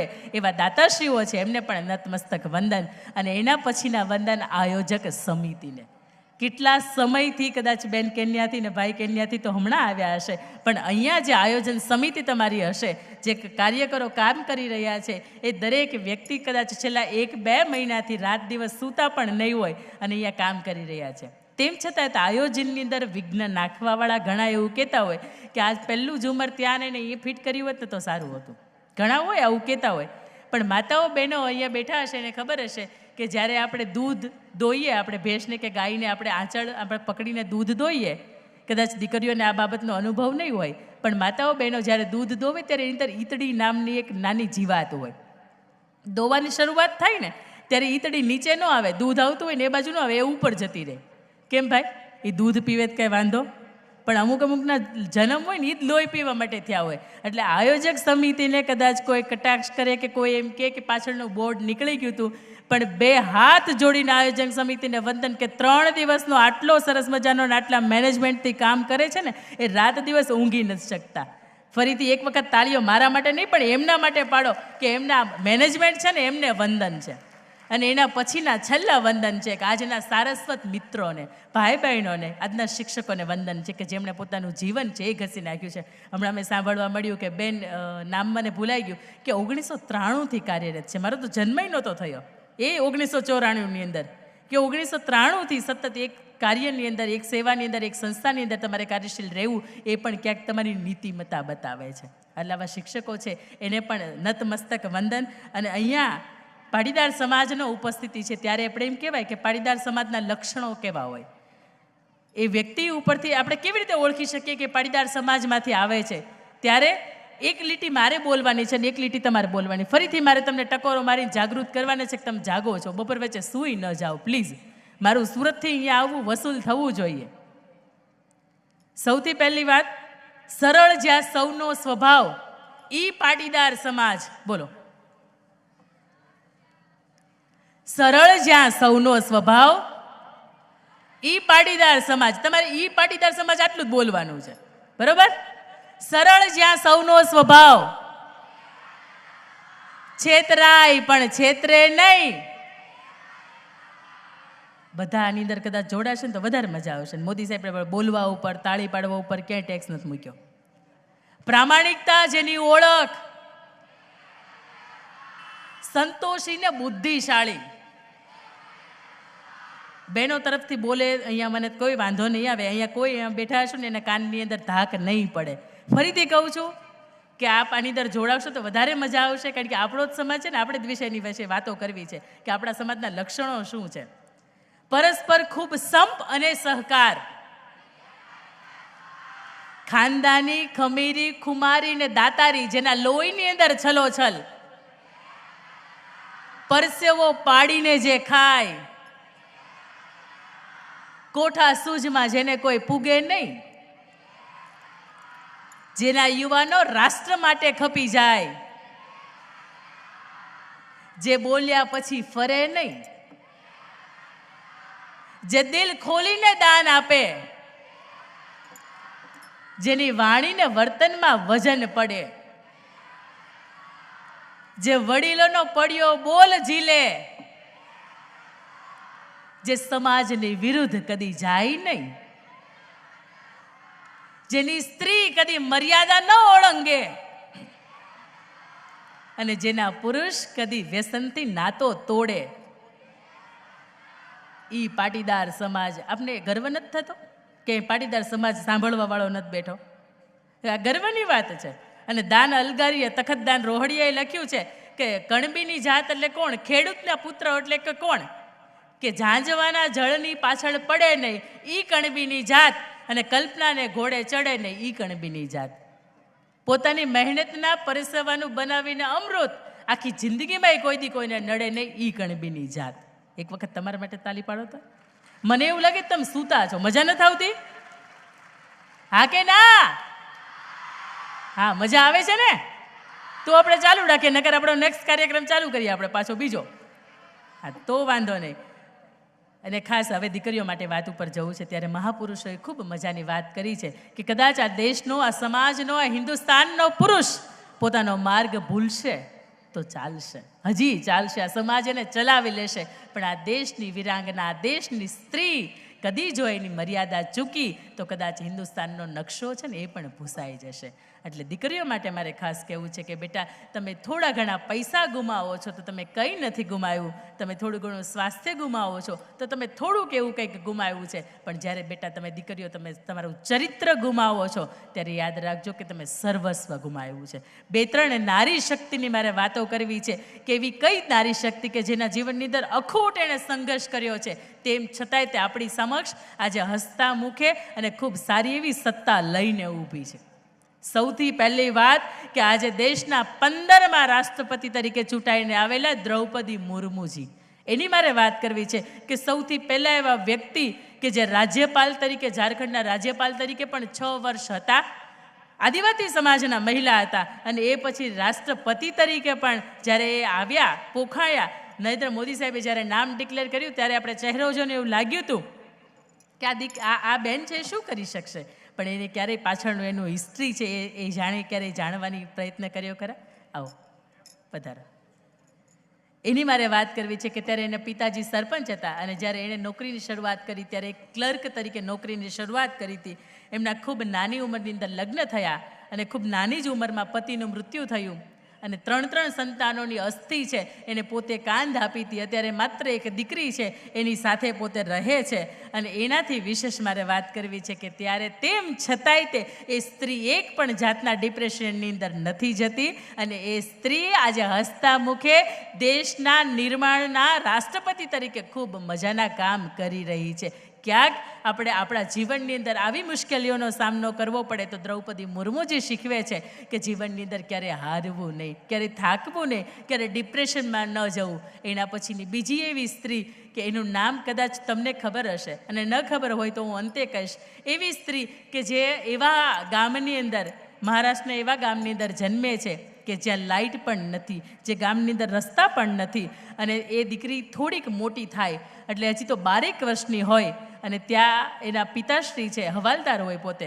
અને તેમ છતાં એ સમાજની, દલિત સમાજની દીકરીઓના નાનપણથી લગ્ન કરવામાં આવે. એ દીકરીના લગ્ન કરી નાખ્યા અને સસરાને ત્યાં 6 મહિના રહી. પણ એ દીકરીને સસરાને ત્યાં એટલી બધી હેરાન કરવામાં આવે. વ્યવસ્થિત જમવા ન આપે, વ્યવસ્થિત તૈયાર પણ નહીં થવાનું, વ્યવસ્થિત કપડાં પણ નહીં પહેરવાના. 6 મહિના પછી એના પિતાશ્રી ત્યાં જાય છે અને જુએ છે કે મારી દીકરીની આવી હાલત, આ રસતી રમતી ખેલતી આ મારી દીકરી અચાનક કેમ આવી થઈ ગઈ. ત્યારે એ દીકરીને કહે છે કે બેટા, એક ક્ષણ પણ તારે અહીંયા નથી રહેવું, તારે ખરેખર ભણવું હતું. અને મેં સમાજે એવું કહ્યું કે દીકરીને ભણાવાય નહીં અને એના માટે મેં તને ત્યાંથી ભણવામાંથી ઉઠાડી લીધી અને માત્ર 2-5 ધોરણ ભણાવી અને મેં તને સાસરે પરણાવી દીધી. એ દીકરી હવાલદાર, એના જે પિતાશ્રી મહાદેવભાઈ હોય, એ દીકરીને લઈ આવે છે. અને દીકરીને લઈ આવ્યા પછી દીકરીને કહે છે કે બેટા, તારે ભણવું હોય તો તને છૂટ છે, તું ભણી શકે. હજી તો એ શાળા જીવનની શરૂઆત કરે તે સમાજ આખો એવું કે દીકરી તો ખોટી હતી, પણ બાપ તરીકે જ્યારે તમે એને સાસરેથી પાછી લઈ આવ્યા છો ત્યારે તમે પણ ખોટા છો, તમારે પણ એનો સાથ ન દેવાય. આવી કન્ડિશનની અંદર એ 15-17 વર્ષની દીકરી છે એ એવું વિચારે છે કે મારે મરી જવું જોઈએ, મારે જીવવું ન જોઈએ. એ આત્મહત્યા કરવાનો પ્રયત્ન કરે છે. એ દીકરી ઝેરી દવા છે એ ઘટઘટાવે છે. તેમ છતાં તે કદાચ ભગવાનના ભાગ્ય હશે કે દીકરી બચી જાય છે. સૌ એની ખબર પૂછવા આવે છે ત્યારે અમુક લોકો એને એવું કહે છે કે બેટા, કદાચ તારે મૃત્યુ થયું હોત તો આખો સમાજ એવું કહે કે મહાદેવની દીકરીએ જ કદાચ કંઈક ખોટું કામ કર્યું હોય કે જેના લીધે મરવા માટે તૈયાર થઈ ગઈ છે, તારે આમ મરવું ન જોઈએ. ત્યારે ખરેખર એને દિલને એમ થાય છે કે મરી તો એક દિવસ જવાનું જ છે, તો એવું કંઈક કામ કરીને જઈએ કે આ દુનિયામાંની યાદ રાખે. એ પિતાશ્રીની અને માતાશ્રીની મદદથી મુંબઈની અંદર પોતે રોજગાર માટે જાય છે. ત્યાં એક હોઝિયરી કંપનીની અંદર કામ કરવાની શરૂઆત કરે છે. રોજના 2 રૂપિયા, મહિનાના 60 રૂપિયાની સાથે શરૂઆત કરે છે. જુએ છે કે પિતાશ્રીની પોતે એની અવધિ છે એ પૂર્ણ થઈ ગઈ. એના મમ્મી પપ્પા અને એની મોટી બહેન એ પણ એની સાથે મુંબઈની અંદર રહેવા આવે છે. અને મોટી બહેન એવી ભયંકર બીમારીની અંદર સપડાય છે કે 2000 રૂપિયાની પણ આ બહેનની સાથે સગવડતા નહીં અને 2000 રૂપિયા નહોતા એટલે પોતાની બહેનને ગુમાવે છે. ત્યારે એ દીકરીની અંદરથી સમજાય છે કે કોઈ પણ ક્ષેત્રની અંદર મારે હવે આગળ વધવું પડશે, કારણ કે મારા પપ્પા છે એ તો હવે નિવૃત્ત થઈ ગયા, મમ્મી કાંઈ કમાવી શકે એમ નથી અને મોટી બહેન કે જેને 2000 રૂપિયા માટે હું એને બચાવી ન શકી એટલા પણ મારી પાસે પૈસા નથી. ત્યારે એ 50,000ની ગવર્મેન્ટ પાસેથી લોન ઉપાડે છે કે પોતે બ્યુટીક ચલાવી શકે. પણ એ સાથે સાથે જુએ છે કે ઘણા એવા રોજગાર નથી જેમને, જે બેરોજગારો યુવાનો છે એમના માટે પણ એ સંગઠન બનાવે છે. અને સંગઠન બનાવ્યા પછી એ ખૂબ લોકોને રોજગાર અપાવે છે. ખૂબ ગવર્મેન્ટના સ્કીમ હોય એની અંદર પણ પોતે કામ કરે છે. એક પ્લોટની એની પાસે માહિતી આવે છે કે પ્લોટ વાંધાની અંદર પડ્યો હોય, એ પ્લોટમાંથી પોતે એ જે ક્લેરિકલ વર્ક કરીને, કાયદાકીય વર્ક કરીને એ પ્લોટ છે એ છૂટો કરાવે છે. એ દીકરી એમાંથી એક મોટી બિલ્ડર બને છે મુંબઈની અંદર. એ દીકરીને મારવાની સોપારી પણ મળે છે, કારણ કે પુરુષ પ્રધાન સમાજ એવું વિચારે કે દીકરી તરીકે, એક સ્ત્રી તરીકે ક્યારે તમે બિલ્ડરની લાઇનની અંદર જઈ ન શકો. ત્યારે આ દીકરીને મારવાના જ્યારે સમાચાર મળ્યા ત્યારે પોલીસ એવું કહે છે કે અમે તને પ્રોટેક્શન આપીએ. ત્યારે પોલીસને ના પાડે છે કે તમારે મને આપવું હોય ને તો રિવોલ્વરનું મને લાઇસન્સ આપો કે મારી રક્ષા હું પોતે કરી શકું, મારે તમારા પોલીસના પ્રોટેક્શનની જરૂર નથી. એ એની પાસેથી લાઇસન્સવાળી બંદૂક લે છે અને એ પછી કમાણી ટ્યુબ્સ નામની કંપની છે કે જે વર્ષોથી ખાધની અંદર હોય, ગવર્મેન્ટ એને સોંપે છે અને 6 વર્ષની અંદર એ કંપનીને પ્રોફિટેબલ કરીને બતાવે છે અને કમાણી ટ્યુબની પોતે માલકીન બને છે. એક એવી સ્ત્રી કે જે રોજના 2 રૂપિયા કમાતી હતી આજે 2000 કરોડની માલિક છે. એક એવી સ્ત્રી કે જેના ગામની અંદર પોતાનો જન્મ થયો ત્યારે રોડ નહોતો, આજે મુંબઈની અંદર પોતાની કંપનીના નામ ઉપર 2 રોડ છે. એક એવી સ્ત્રી કે જેને એક વખત મરવાનો વિચાર આવ્યો હતો અને આજે જીવીને બતાવે છે. આ વાતની નોંધ આપણા આદરણીય મોદી સાહેબ વડાપ્રધાન આપણા મોદી સાહેબ છે, એણે પણ મન કી બાતની અંદર લીધી છે ને કહ્યું છે કે કોઈ સ્ત્રીને કદાચ મરવાનો વિચાર આવે ને તો કલ્પના સરોજને મળજો. અને 2011ની અંદર એ સ્ત્રીને રાજ્યપાલના હાથેથી એમને પદ્મશ્રી એવોર્ડ અપાય છે. સાહેબ, આવું સ્ત્રી તરીકેનું જીવન હોય ને તો કોઈ યાદ કરે, તો કોઈ સમાજ યાદ કરે કે નહીં આ સ્ત્રી જીવીને ગઈ. અને એના પછી 34 વર્ષીય અરુણિમા સિન્હા, એક એવી ઘટના બને છે કે એ એક વખત દિલ્હીથી લખનૌ ટ્રેનની અંદર જતી હોય, પોતાની બેગ લઈને જતી હોય, બેગની અંદર માત્ર 2 જોડી કપડાં હોય, પણ અમુક ગુંડાના જે ટોળા છે એને ખબર પડે કે આ દીકરીની પાસે કંઈક હશે, એટલે એની બેગ છે એ ખેંચી લે છે અને દીકરીને ચાલુ ટ્રેનની અંદર ધક્કો મારી દે છે. અડધી રાત્રે દીકરીનો ડાબો પગ કપાઈ જાય છે. એને તાત્કાલિક સવાર થાય છે. દીકરી આખી રાત લડે છે, પોતાના શરીરની સાથે જજુમે છે, ક્યારેક બેહોશ થઈ જાય છે. એ દીકરી એની ઇન્ટરવ્યૂની અંદર એવું કહે છે કે હું 7 વખત એ રાતની અંદર બેભાન થઈ છું ને ફરીથી 7 વખત હું ભાનમાં આવી છું. અને આખરે સવાર પડે છે, મારા પરિવારને ખબર પડે છે, મને ડૉક્ટર હોસ્પિટલમાં પહોંચાડે છે અને 3 મહિના સુધી હું ડૉક્ટરની અંદર બેડ રેસ્ટમાં રહું છું. ત્યારે મને ડૉક્ટર એવું કહે છે કે આ દીકરી ચાલી નહીં શકે અને ઘણા સમય પછી એને ચાલશે, એને કોઈ પણ સાથે ચાલવું હશે ને તો ટેકો લઈને એને ચાલવું પડશે. ત્યારે એ દીકરી મનોમન નક્કી કરે છે કે મને ડૉક્ટર તો ચાલવાની ના પડે છે, પણ મારે એવરેસ્ટ સર કરવો છે. બચેન્દ્રી પાલ કે જે પહેલી વખત એવરેસ્ટનું શિખર છે એ સર કર્યું હતું 8,848 મીટર ઊંચું. અને ત્યારે દીકરી માનસિક રીતે તૈયાર થાય છે કે કોઈ પણ સંજોગોની અંદર હું એવરેસ્ટ સર કરીશ. 2011ની અંદર આ એક પગ ગુમાવે છે. એ કેટલોય દીકરીએ સંઘર્ષ કર્યો છે કે મેં 2013ની અંદર એ દીકરી 8,848 મીટર ઉપર એવરેસ્ટ છે એ ચડે છે અને એક પગની પોતે એક પણ હાજરી પણ નથી હોતી. અને આ દીકરીને પણ 34 વર્ષની ઉંમરે એને પદ્મશ્રી એવોર્ડથી સન્માનિત કરવામાં આવે છે. ત્યારે સ્ત્રી તરીકેનું જીવન કંઈક આવું હોય. જ્યારે મરવાનો, હારવાનો, થાકવાનો વિચાર આવે ને ત્યારે આવી 2-5 સ્ત્રીઓના ફોટા એક સામે રાખજો. અને બીજા એના પછી કે જ્યારે હમણાં ફેબ્રુઆરીની અંદર 6ઠી વખત બજેટ રજૂ કરવાના છે એવા નિર્મલા સીતારામ ફાઇનાન્સ મિનિસ્ટર છે ને, એ પહેલાં દેશના સૌથી પહેલાં કદાચ એમ કહેવાય કે હાફ ડ્યુટીના ડિફેન્સ મિનિસ્ટર હતા તો ઇન્દિરા ગાંધી હતા. અને એ પછી ફૂલ ટાઈમ કોઈ ડિફેન્સ મિનિસ્ટર તરીકે કોઈને પદવી મળી હોય 2019 સુધીમાં તો એ નિર્મલા સીતારામને હતી. એ પછીથી એ ફિનાન્સ મિનિસ્ટરની અંદર આવ્યા અને દેશનું 6ઠી વખત બજેટ રજૂ કરે છે. એક એવો સમય હતો કે પોતે સેલ્સ ગર્લ્સ તરીકે કામ કરતા હતા અને આજે આખા ઇન્ડિયાનું સેલ્સ કેવી રીતે થાય ને એમના અંડરમાં આવે છે. આપણે કદાચ 5 કે 25 હજારની અંદર ઘરનું બજેટ ફિક્સ નથી કરી શકતા, ત્યારે લાખો, કરોડો, મિલિયન ને ટ્રિલિયનની અંદરનું બજેટ છે. આ સ્ત્રી બેઠા બેઠા દેશનું ભાવિ નક્કી કરે છે કે કયા ક્ષેત્રને, કયા કેટલા ટ્રિલિયન કે બિલિયન ડોલર્સની અંદર કે કેટલા રૂપિયાની અંદર મારે એ બજેટ છે એને ફાળવવું.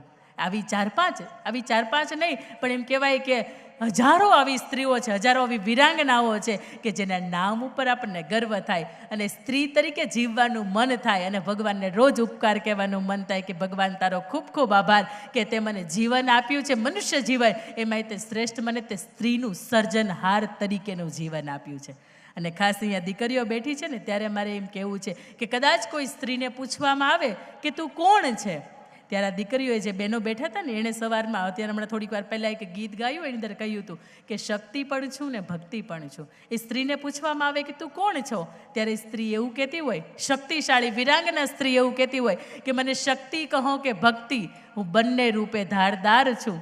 મને શક્તિ કહો કે ભક્તિ, હું બંને રૂપે ધારદાર છું. મને ગમતા લોકોની સામે મીણ અને અણગમતાની સામે હું તેજ તલવાર છું. મને બીક ન બતાવો આફતોની, હું શિરે સત્યને ધરનારી નાર છું. મને બીક ન બતાવો આફતોની, હું શિરે સત્યને ધરનારી નાર છું. હા છે સર્વે સર્વા સ્વાભિમાન મને મારો, કારણ કે અંગે પવિત્રતાનું વસ્ત્ર હું ઓઢનાર છું. જાળવું છું મર્યાદા વડીલોની, પણ જો થયું વસ્ત્રાહરણ તો આખાય હસ્તિનાપુરને હું ઝુકાવનાર છું. આ છું ડૉક્ટર, વકીલ, એન્જિનિયર, પાયલોટ અને કાયદાની જાળકારની સાથે હું ખંતીલી ખાખીની ધરનાર છું. અને મને વિષ આપો કે અમૃત શું ફેર પડે. મને વિષ આપો કે અમૃત, શું ફેર પડે? હું એક સ્ત્રી તરીકે રોજે રોજ પીનાર છું. આપ સ્ત્રી અહીંયા બેઠી છો ને ત્યારે નતમસ્તક વંદન કે મહાદેવે એક ઘૂંટડે ઘૂંટડે પીધું તું, એક સાથે પીધું તું, પણ આજની સ્ત્રી અપમાન પણ સહન કરી શકે છે અને માને છે ને એને પણ પચાવી શકે છે.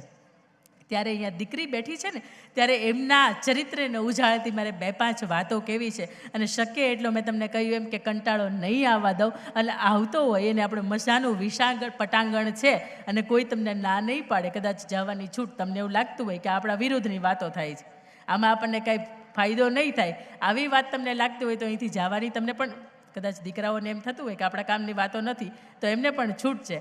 પણ ખાસ એ બહેનો દીકરીઓ બેઠી છે, મહિલાનો મંચ આપણો છે, અસ્મિતા પર્વ છે. અસ્મિતા એટલે આપણું ગૌરવ, અને ગૌરવ એટલે કે દીકરી, અને દીકરી એટલે મર્યાદાનું પ્રતીક. અને સૌથી પહેલી મારે વાત કરવી છે કે જ્યારે દીકરી સ્વરૂપે આપણા પરિવારની અંદર પહેલી દીકરીનો જન્મ થાય ત્યારે આપણે ખૂબ એને વધાવીએ છીએ. બીજી દીકરીનો જન્મ થાય તો ક્યાંક એ આપણી ખુશી છે એ ઓછી થઈ જાય. એમાંય ત્રીજી કે ચોથી પરિવારની અંદર દીકરીનો જન્મ થાય ત્યારે પહેલી વખતે દીકરીનો જન્મ થયો હોય એવી ખુશી કેમ પરિવારની અંદર નથી રહેતી? દીકરી એના ભાગ્યનું લઈને આવે છે. અને આજ સુધીમાં મેં ક્યારેય એવું નથી જોયું કે દીકરીનો બાપ છે એની માથે 25-50 લાખનું દેવું થઈ ગયું હોય. કારણ કે દીકરીને જ્યારે ભગવાન આ ધરતી ઉપર મોકલે ને ત્યારે ભગવાન એવું કહેતા હોય કે બેટા ચિંતા નહીં કરતી, તારા બાપનું ધ્યાન હું રાખીશ. અને દીકરાને અહીંયા મોકલે ને ત્યારે એવું કહેતા હોય કે બેટા ચિંતા ન કરતો, તું મોટો થા ને તને એટલી હું હિંમત આપીશ કે તારા બાપનું ધ્યાન તું રાખી શકે. આ દીકરી એના ભાગ્યનું લઈને આવે છે. કદાચ પહેલી છે, બીજી છે, ત્રીજી છે કે ચોથી છે. જ્યારે ભગવાનની કૃપા હોય ને ત્યારે લક્ષ્મી છે ને આપણે આંગણે આવતી હોય. અને આટલે સરસ મજાની સંસ્થાની પણ આપણને મળ્યું છે કે નજીવી રાહત દરની અંદર આપણે સ્ત્રીને, દીકરીને શિક્ષણ આપી શકીએ છીએ. કદાચ એમ કહેવાય કે દીકરીના જીવનનું તમે કોઈ શ્રેષ્ઠ કન્યાદાન આપો તો એ શિક્ષણ છે. કોઈ પણ સંજોગો હોય, ક્યાંય પણ તમે એમ લાગે કે કમાઈ નથી શકતા, આપણે દીકરીઓને ભણાવી નથી શકતા, તો 2 હાથ જોડીને અહીંયા મા બાપ બેઠા છે, બેયને વિનંતી છે કે બેટા તમારે ભણવું છે, તમારી પાસે સ્પિરિટ છે અને તમારી પાસે લગ્ની છે કે મારે નહીં કંઈક બનીને જ બતાવવું છે, તો કોઈ પણ જાતનો રસ્તો નીકળી રહેશે. આપણા દાતાશ્રીઓ છે એ પણ ક્યાંક આપણા સપોર્ટની અંદર છે.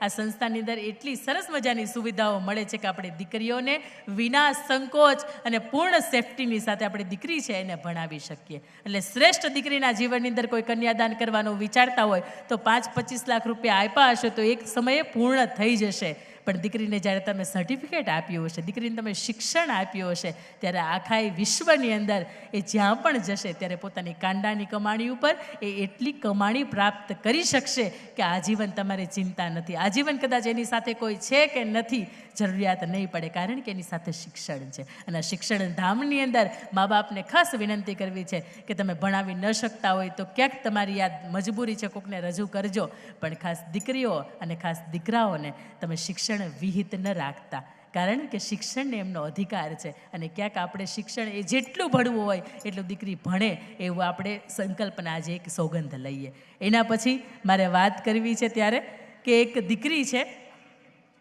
કદાચ મેં શરૂઆતમાં મારી વાત કરી ત્યારે કે આપણી એક પણ દીકરા કે દીકરી અહીંયા બેઠા છે એની પરિસ્થિતિ એવી નથી કે આપણે એવો સમય આવે એ કે 6 વર્ષનો એક દીકરો હોય. ખાસ હવે ભાઈઓને એકબીજાની યાર વાતો કરવાનું બંધ. હું પણ શિક્ષકનો જીવ છું એટલે મને પણ ખીજાતા સરસ રીતે આવડે છે, પણ મને તમે આ ધ્વજા ઉપર ચડાવો ને એમાં બહુ મજા આવે. ખબર, તમે તાલી પાડો ને એની કરતાં આમ ઊંચી કરો એટલે મને એમ લાગે કે તમે જાગો છો એમ. 6 વર્ષનો ન્યુયોર્કનો એક બાળક એમેટ, એના પપ્પાને એવું કહે છે કે પપ્પા મારે સાયકલ લેવી છે. એના પપ્પા કેપેબલ હતા, તેમ છતાંય તે પપ્પાને એમ કે બાળક જેટલું માંગે એટલું આપણે લઈ ન દેવાય. એટલે એના પપ્પા ના પાડે છે કે બેટા તું કે એમ ન થાય અને મારે તું કેમ કરવાનું નથી. એટલે 6 વર્ષના બાળકને એમ થાય છે કે મારા પપ્પા 6000ની બાળક સાયકલ નહીં નથી લઈ આપતા, કંઈ વાંધો નહીં હું લેશ. એ 6 વર્ષનો દીકરો એમેટ એવું વિચારે છે કે મારા જેટલા પણ રમકડા છે એનું વેચી દઉં. 4800 રૂપિયા ભેગા કરે છે, રમકડા વેચી દે છે. 4800 રૂપિયા મજૂરી, 1200 રૂપિયા ઘટે. હવે કે 1200 રૂપિયા ક્યાંથી લાવશો? 4800 રૂપિયાનું ઇન્વેસ્ટમેન્ટ કરવાનું વિચારે છે કે 6 વર્ષનો દીકરો, કે આપણે 4800 કેવી રીતે વાપરીએ કે જેમાંથી ફરીથી આપણે 6000 કમાણી કરી શકીએ. સોમવાર, મંગળવાર, બુધવાર, ગુરુવાર ને શુક્રવાર એ દીકરો ભણવા જાય નર્સરીની અંદર, અને શનિ ને રવિ આવે ને ત્યારે ઘરની બહાર એક મજાનો સ્ટોલ ઊભો કર્યો કે એની અંદર આઈસ્ક્રીમ વેચવાનું કામ કરે. કારણ કે 4800 રૂપિયામાંથી આઈસ્ક્રીમ બનાવવાનું એ મશીન ખરીદે. મમ્મી પપ્પા એની ઉપર હશે કે અમારો દીકરો છે એ શું કરવા બેઠો છે. પણ બહાર જે કોઈ પણ વ્યક્તિ જતા હોય એના માટે આસ્થાનું કેન્દ્ર કે નાનકડો 5-6 વર્ષનો દીકરો છે એ આવું વેચવાનું કામ કરે તો આપણે એ પણ ચાલો આઈસ્ક્રીમનો ટેસ્ટ કરીએ. એ એક અઠવાડિયામાં $1700-1800 ભેગા કરે છે અને આખરે 6, 8, 10, 12 મહિના પછી એના પપ્પાને એવું કહે છે કે પપ્પા તમારી ચિંતા નહીં કરતા, તમારે 2 વ્હીલ લેવી હોય તો કહેજો, આપણી પાસે સગવડતા થઈ ગઈ છે. સમજાયું? આ 6 વર્ષના બાળક છે ને એની અંદર સ્પિરિટ એવું છે કે પપ્પા ના પાડે તો શું થઈ ગયું, આપણે આપણી મહેનતથી એવું કરીએ કે આપણે આપણા પપ્પાને કંઈક આપણે આપી શકીએ. અને તામિલનાડુની એક દીકરીને મારી યાદ કરવી છે, નાગરત્ના દીકરી. એમના મમ્મી ભીખ માગવાનું કામ કરે, એમના પપ્પા ડ્રિંક કરવાનું કામ કરે અને આખો દિવસ આ દીકરી આવા વાતાવરણની અંદર ઉછરે. એ દીકરીને એના માતા શીખવે છે કે બેટા તારે તારું જીવન કેવું જીવવું છે, ભીખ માગતા જોવું છે, તારે એવા પરિવારની વચ્ચે જીવવું છે કે જ્યાં ડ્રિંક્સને એવું બધું ચલણ વધારે હોય. દીકરી કહે છે કે ના, મારું ઉત્તમ જીવન જીવવું છે. ત્યારે એ દીકરીને એવું કહે છે કે બેટા શિક્ષણ સિવાય એક પણ જાતનો વિકલ્પ નથી કે જે તારું જીવન બદલી શકે. દીકરીને સમજાય છે, એ સ્ટ્રીટ લાઇટની અંદર વાંચે છે અને નહીં માનો કે આજ સુધીના તમિલનાડુના ઇતિહાસની અંદર આજ સુધી કોઈ પણ તમિલનાડુ રાજ્ય પ્રથમ 98.96% સાથે કોઈ દીકરી નથી આવી. આ દીકરી ગવર્મેન્ટ સ્કૂલની અંદર ભણે, એક પણ જાતના ટ્યુશન કે વધારાના નખરા કર્યા વગર, એક પણ જાતની સગવડતા વગર આ દીકરી રાજ્યને પ્રથમ આવે છે. સમજાય છે ને બેટા કે અગવડતાની વચ્ચે પણ ભણી શકાય છે. આપણા મા બાપે આપણને અહીંયા મૂકીને ખૂબ મજાની સગવડતાઓ આપી છે, તો આપણી પણ ફરજ બને છે કે એ સગવડતાની ઉપર પાણી ન ફરે, ક્યાંક આપણે એવા બનીએ. અને એના પછી મારે દીકરીઓના ચરિત્રની વાત કરવી છે. ત્યારે 1875ની અંદર અંગ્રેજો પહેલી વાર ભારતમાં આવ્યા હતા. સારી વાત થઈ, અંકિતાબેને કીધું, અમને ખબર નહોતી. 1875ની અંદર પહેલી વખત અંગ્રેજો ભારતમાં આવ્યા હતા. ત્યારે સૌરાષ્ટ્રની અંદર અમરેલી એક જિલ્લો છે, એની અંદર એક પિઠ્ઠલપર કેરાળા નામનું ગામ, અને એ ગામની અંદર અંગ્રેજો પહેલી વખત આવ્યા હતા. ત્યારે ઘોડેસવાર અંગ્રેજે એક 12 વર્ષની સોનબાઈ નામની દીકરીને જોઈ.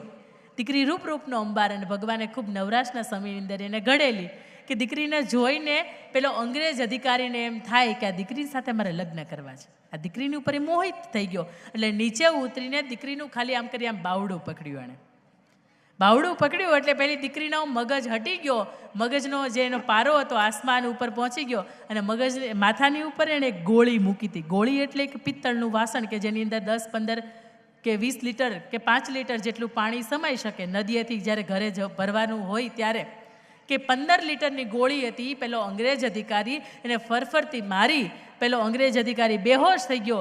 એના જેટલા પણ સાથીદારો હતા એની સાથે લઈને ગયા, અને એ પછી એ દીકરી 12 વર્ષની સોનબાઈ નામની દીકરી ઘેર આવે છે ને એના પપ્પાને એવું કહે છે કે પપ્પા હવે મારે જીવાય નહીં, મારે જીવવું નથી. એના પપ્પા એવું કહે છે કે બેટા તે આજ સુધીમાં કોઈ એવું કામ નથી કર્યું કે તારાથી જીવાય નહીં, તો શા માટે તું આવું કહે છે? ત્યારે એ દીકરીના સગપણ એ સમયે બાળ વિવાહ થતા, સગપણ નક્કી થઈ ગયા હતા. ત્યારે દીકરી એના પિતાશ્રીને એવું કહે છે કે બાપુ, તમે જે મારે સગપણ નક્કી કર્યા છે એ નાનકાને તમે સંદેશો મોકલો કે તારી પાસે 2 ઓપ્શન છે. ઓપ્શન નંબર 1 કે કાં તો મને કટોરો ઝેર લઈને આવે ને મને પાઈ દે, અને કાં તો 2 ઓપ્શન નંબર કે એ જે પેલો ગોરે અંગ્રેજ અધિકારી હતો ને એને મારે એના લોહીની અંદર મારી ચૂંદડી ડૂબોડે અને પછી મને માંડવે ઓઢાડવા આવે. અને આજનો ઇતિહાસ સાક્ષી છે કે એ પણ દીકરો નાનો હતો, પણ એને પણ ખબર હતી કે મારી જે મંગેતર છે, મારી જેને સગપણ નક્કી થયા છે, એ દીકરીની ઉપર અંગ્રેજોએ બુરી નજર કરી છે, તો હું એને માર્યો, એના લોહીની અંદર એ ચૂંદડી છે એ ડૂબોડી અને પછી આ દીકરીને ઓઢાડી. અહીંયા ઉપસ્થિત માતાઓ બહેનો, દીકરી છે, મારે સવાલ પૂછવો છે કે એ 12 વર્ષની દીકરીને ખબર પડતી હતી કે મારે ચરિત્ર ઉપર લાંછન લાગે, મારું કોઈ પરપુરુષ કોઈ હાથ પકડે તો મારાથી ન જીવાય, તો આજની 22-25 વર્ષની દીકરી ન ખબર પડે? પડે. પણ ક્યાંક મા બાપના ભોળપણનો ફાયદો ઉઠાવે કે ક્યાંક જીવનની અંદર એવી અગવડતાઓની વચ્ચે ઉછરી હોય તેને એમ થાય કે નોકિયા કરતાં તો આઈફોન બહુ સારો, 500 રૂપિયાને કોઈ ડ્રેસ કે કુર્તી પહેરવી એની કરતાં 5000 રૂપિયાનો કોઈ ગિફ્ટમાં આપતું હોય તો બહુ સારું. મારા મા બાપ મને 200 રૂપિયાની ઘડિયાળ લઈને આપે છે, મને એવો પાત્ર કે જે મને 2-5 હજારની રૂપિયાની ઘડિયાળ લઈને આપે છે. પણ આવા મોહની અંદર તમારા ચરિત્ર દાવ ઉપર લાગે.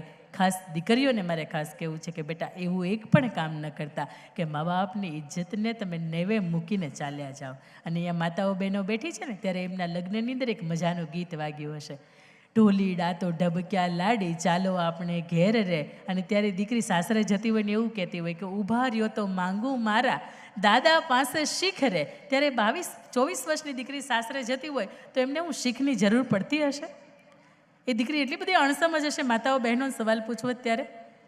પણ ખાસ આજની દીકરી એટલી બધી ઓવર સ્માર્ટ થઈ ગઈ છે કે જ્ઞાતિ જાતિ કંઈ નહીં જોવાનું, રૂપ રંગ રજવાડું કુળ ખાનદાન કંઈ નહીં જોવાનું, શિક્ષણ એની પોતાની ઇજ્જત એ કંઈ નહીં જોવાનું, અને પોતાના બાપનું ડુંગર જેવડું ઉંમર હોય ઓળંગીને પોતાની મરજીથી ચાલ્યું જવાનું, અને કોર્ટની અંદર જઈને એમ કહેવાનું કે હું આ મા બાપને ઓળખતી નથી. એ મા બાપના હૃદય ઉપર એમ કહેવાય કે કોઈ પથ્થર મારે ને તોય ઓછી પીડા થાય કે જ્યારે દીકરી તરીકે એમ કહેતા હોય કોર્ટની અંદર કે હું મારા મા બાપને ઓળખતી નથી. ત્યારે પણ ક્યાંક આ દીકરીને કેળવણીની સાથે સાથે હું મા બાપને એ પણ ટકોર કરું છું, જો માનો દીકરા કે દીકરીને સંસ્કાર આપવાનો હક છે જ, એની ફરજ છે જ, પણ સાથે સાથે ભાઈઓની પણ ફરજ છે કે ઘરે આવો ત્યારે પૂછો. 5 હિરોઈનના કે 5 ક્રિકેટરના હું તમને નામ પૂછું તો તમને આવડશે, એમાં ના નથી.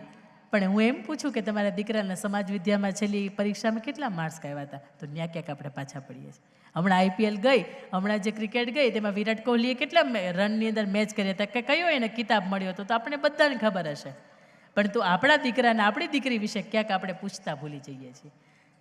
કદાચ 3 ટાઈમ નહીં ને તો 1 ટાઈમ એવો રાખો કે આપણે સાથે બેસીને જમીએ, કે જ્યાં બની શકે કે આપણો દીકરો કોઈ એના જીવનની વાત છે આપણને કહે, કે દીકરી છે એ આપણા જીવનની વાત આપણને કહે, અને એનું સમાધાન છે એ ડાઇનિંગ ટેબલમાં અથવા તો એક સાથે જે બેસેલી પંગત છે ને એમાંથી એને મળતું હોય.